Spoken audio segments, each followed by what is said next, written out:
coach with the senior team here. So I'm actually going to put my time on, because I do like to chat, and I've got 15 minutes and I challenge myself to keep it in, and I've got to get out there. So I'm just going to chat a little bit around where we're currently at with our Saracens Women's Pathway. It's a really exciting time. I know I've spoken to a few of you recently around sort of clubs and counties, which is great.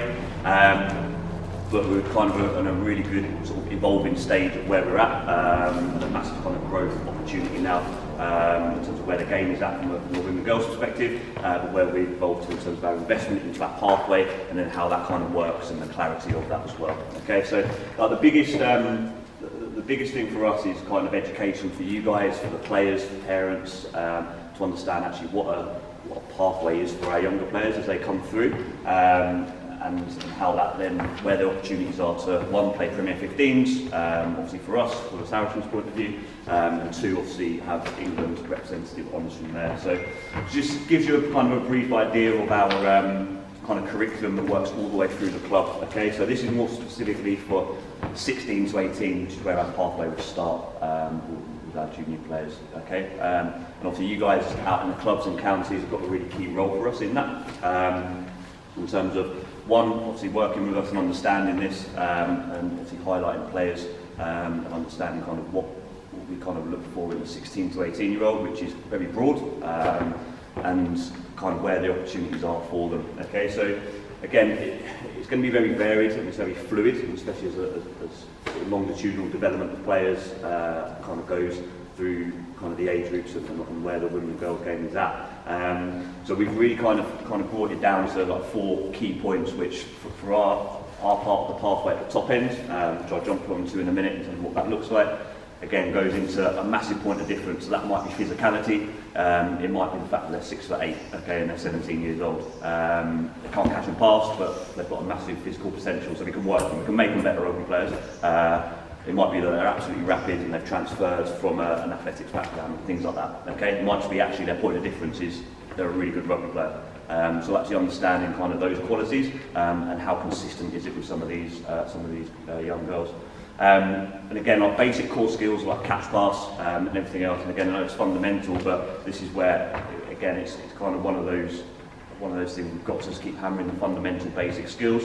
So when players are transferring to under 18s into senior rugby, but that's not the thing that's kind of really letting them down. And again, getting those consistent habits in, and again, being technically good off both hands. And again, like, work rate's one of our core values, okay, and it's something that's quite big that we live on in terms of a mentality. So again, on the pitch kind of ability of are they working hard, but also that off the pitch kind of work ethic as well, how much they're willing to learn and actually drive their own development throughout that. And as we know, again, it's not always the easiest with sort of 16 to 18 year old kids, but again, the ones that really stand out and really can drive their own development with that is a massive kind of positive for us as well. And if that transfers onto the pitch, then again, it's something we can really work with and make everything else sort of better through there. And again, sort of point of difference similar to athletic potential. Point of difference could be again they're a outstanding rugby player. It could be just sort of specific skills within there. So again, in terms of clarity for when we're working with players in and around our clubs and our counties. So these are the kind of things we're really kind of looking for from a top end point of view.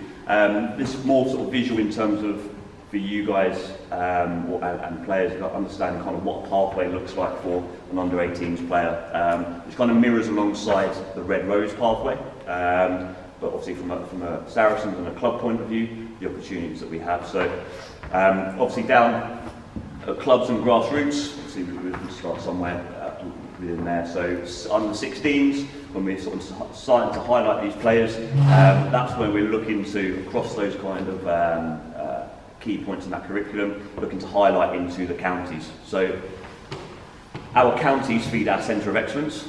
Okay, last season the counties or the centre of excellence kind of nomination feeds got changed, where it used to be on postcode for the players, so where they lived and what was their nearest centre across each Premier 15s club. Over the last sort of 3-4 years, we had about 7 or 8 different CVs feeding into our Saracen Centre of Excellence, where we have players around sort of 35 to 40 players under 18s. So there's quite a lot of CVs to kind of feed in and liaise with. So nationally, there's been a bit of a rejig of that, and the outcome is we've had that sort of regionally goes into Saracens remit is an Essex, Hertfordshire and Eastern counties.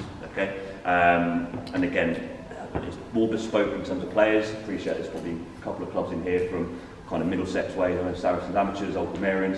You're going to have players that are in Hertfordshire base, but you're also going to have players that might be logistically in Middlesex, but rather than going to Wasps, might be a bit further and actually come into the Saracens space either here or at our hub, which is in St Albans at our college base. So again, it's kind of what's best for the player and where's their best opportunity. Okay, but effectively club into county, and if they're hitting the standard county, that's where we kind of look at players that are hitting these things at county level to then come into our centre of excellence under 18 section here. So for us, this is like our biggest, sort of one of our biggest kind of projects at the club that we've really invested into over the last sort of couple of years. And part of that centre of excellence is we've built an educational hub at Oaklands College in St Albans, where over the last sort of 2 or 3 years we've had starting 5 girls, we had 12 girls last year, we've got 30 girls next year, 11 living on site. So for us, that's like an academy hub that we've got there that runs alongside their education. Okay, so we've got players there that are studying A-levels and BTECs, but then are on a full-time rugby programme. So that kind of is our weekly centre of excellence that runs through. But then we've also got players that feed in that are not necessarily based at the college full-time, but all parachute into the sessions there. So it kind of works on a 3-pronged attack. With a central hub for players, so we have sessions running today, so we have players that are based at the college full-time, we have players that have come from Eastern counties that have just come in for the half-term sessions and that have done a 2-hour training session with us, and then we've also got players that are not based at the college but are accessible to come in and parachute into those sessions around it. So again, for us, it's one, giving the players an opportunity to be part of an elite pathway, and again, these are players that have been highlighted from each of the counties and that will really stand out, or that have sought opportunity to play in a full-time rugby programme and that have based themselves academically at the college to be there sort of full-time. Now obviously that doesn't work for everybody in terms of an academic fit, obviously with a college programme, so it might meet the needs for everybody, but again we can get a sort of service to them in terms of their opportunity through the Centre of Excellence programme, which means they would then join through half-term. Does that all make sense in terms of how that is? So it's very, again, fluid at the moment, but again, got a good base of now 30 to 40 players within our under-18s programme across the 3 counties, which will obviously, post-18, the conversation starts to be, what is their next opportunity for senior rugby? Now, for us, the biggest gap at the moment is under-18s rugby to Premier 15s is massive. And the step up, obviously last year was a massive impact in terms of playing no rugby, so our challenge is to really narrow that gap over the next kind of 3 to 4 years, 3 to 5 years, and try and hopefully get to the stage where we've got players progressing from under 18s back into straight into Premier 15s, which look, we had 2-3 years ago, and hopefully again we're getting on track with that again to work through. But that's where the conversations we will have with under 18s players, what's the appropriate opportunity from them.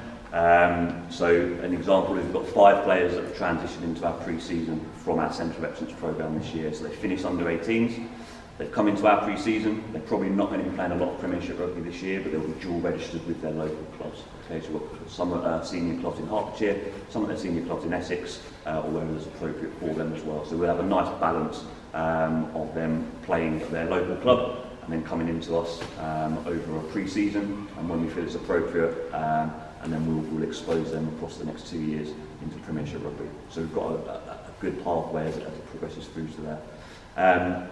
As you can see on the right-hand side of it, it has to be fluid.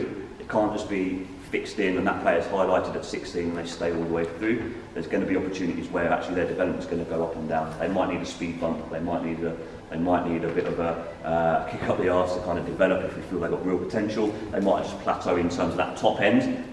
But ultimately our job as coaches, as people working within rugby, is to keep players playing the game, so they end up playing for their local club after their pathway. Fantastic, we've done our job. Obviously from us, from a selfish point of view, we want to try and get some of the best players and nurture the best talent to come through our pathway into our senior Premier 15s team. Okay? And again, that's how it kind of, the fluidity of that is always fluid conversations that we're having with the counties, and obviously counties with club coaches like yourself to work through.